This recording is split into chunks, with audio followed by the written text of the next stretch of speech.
Hey y'all, it's Kara from PBS, if you don't already know me, which I guess you shouldn't because this is the first video to where I'm showing myself and talking, but it's basically going to be an off-season video, and if you can't tell, what you see on the screen is me conditioning my shins, and so I'm just going to be basically going through some of the stuff that I used to do that I think set me apart a lot more, and especially the things that helped me learn tricks fast more so than necessarily made me stronger or better at doing them on bigger obstacles, and this is definitely one of them. There's a reason I have only broken my big toe, and I've done some pretty insane stuff over the years. If you know me, you know. But yeah, it's basically just going through your body. I only do the scrape that you see here on my shins, and for the rest of my body, I just tap away, basically. This is definitely one of those things that I think after transitioning, I definitely don't think I want to be doing anymore. I think it can still be beneficial for whoever you are if you want to get into your sport. But I think there is something to say about basically beating up your whole body. I mean, you're not trying to beat it up because you don't want to get bruised, so it actually heals and gets stronger and more resilient, but if you can't tell, I'm basically tapping away, and I usually have a longer stick so I can get more leverage, but this one was all I had. It was an old carving, and it works. You can't tell, but I'm hitting pretty hard to make sure I actually get the benefits from it. It's a really good way if you want to injury-proof specifically your bones, and I think it also just helps with everything. It's kind of like a massage in some way. I don't know. If you really do want to go at it, I think it's a really good thing to do and to condition your body like this.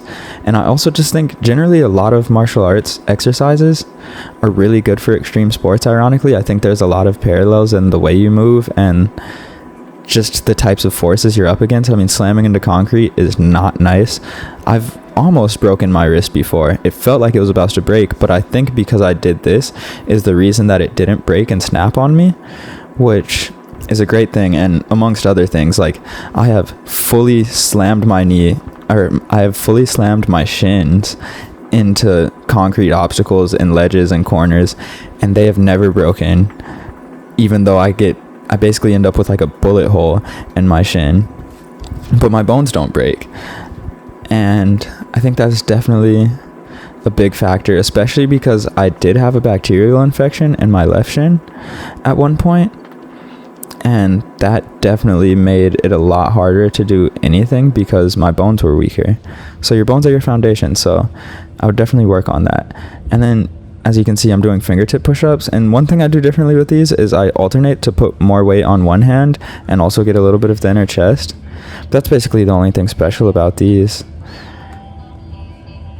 I was gonna include other exercises, but I think the special ones that I do like these are some of the ones that would be beneficial. Like I recorded some pistol squats and Bulgarian split squats, but I don't think that's exactly as important for me.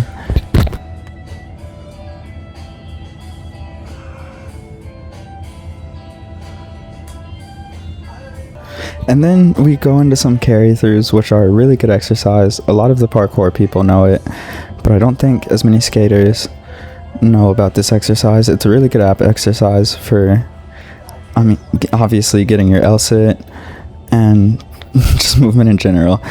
I'm really tired by this point because I've been working out already, and I'm just gonna give up. So this is my last carry-through. Carry-throughs really suck, but after that I do this weird troll-like movement, which is a superset of these resistance band walks, which you can weight them however you like. I lost my black band, so they're definitely kind of light, and shoulder dislocates, which are really good, and it looks funny, but it works. I get bored very easily, so here's a yo-yo intro. It's for an Offstring yo-yo, which is something I used to do, and it's pretty fun, but my bearings are pretty bad, so bear with me here. Yeah, you see how you can throw it. It comes off the string, so it's really cool to do. if you can see, that's how the string is. I have a short string too. This yo-yo kit I have not used in a while, so it's whatever, but I can show you how to do it. And so here's how you wrap it. You want to grab the end of the string with your thumb and then just wrap it around basically. And it works, I guess. It holds. So after you tied the string up, you should already have your yo-yo kind of strung around your middle finger. I like to have it on the tip of my middle finger. And then grab it like normal. And you want to throw it with your wrist, if you can see. And yeah, you put your hand where the string's going to be, grab the string, and catch the yo-yo on it.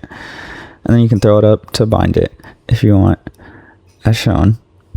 But my yo-yo has 0 spin, so I can literally only throw it, and it has about 10, maybe 15 seconds before I can't bind it anymore because it goes too slow. But I can show you some stuff, so I'm going to show how to throw it one more time, and then it's basically just going to be me yo-yoing for the rest of this thing, so you can see some of the stuff you can do with an off-string yo-yo. I think it's a really cool type of yo-yo. I think a lot of people don't know that there are other types of yo-yos other than just the regular unresponsive yo-yo, which is what the ones you're probably used to seeing are called. And they're really cool yo-yo styles. I'm horrible at off-string yo-yoing, so if you actually do think it's cool, you should go watch someone who does it, and try and get into yo-yoing. I don't know. I support getting into whatever fun hobbies you want and playful ones, because they make life a little more interesting and make you more interesting. But I spent forever on this under the leg trick, and I kind of got it. I don't know if that counts, but it was pretty fun.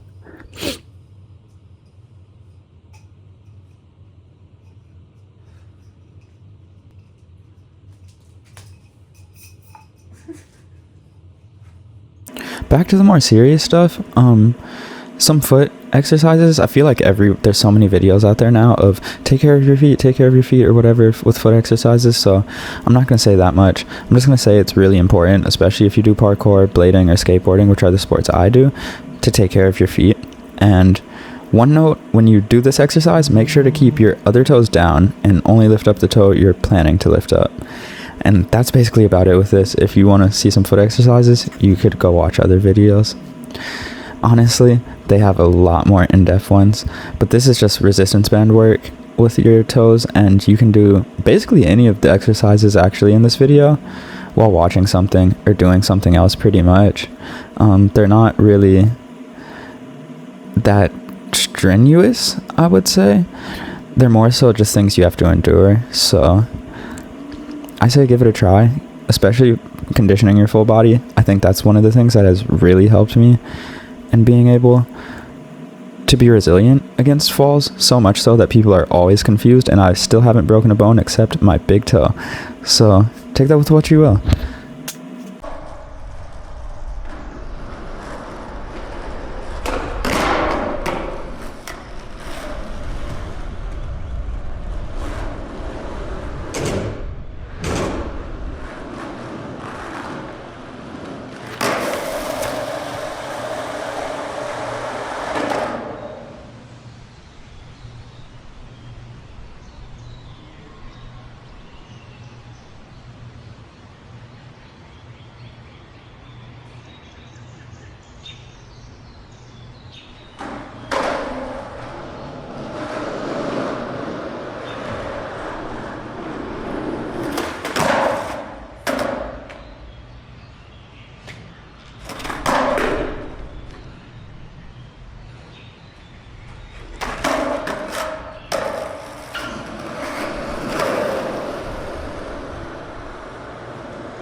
shit.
You know, I wanted to pull that out.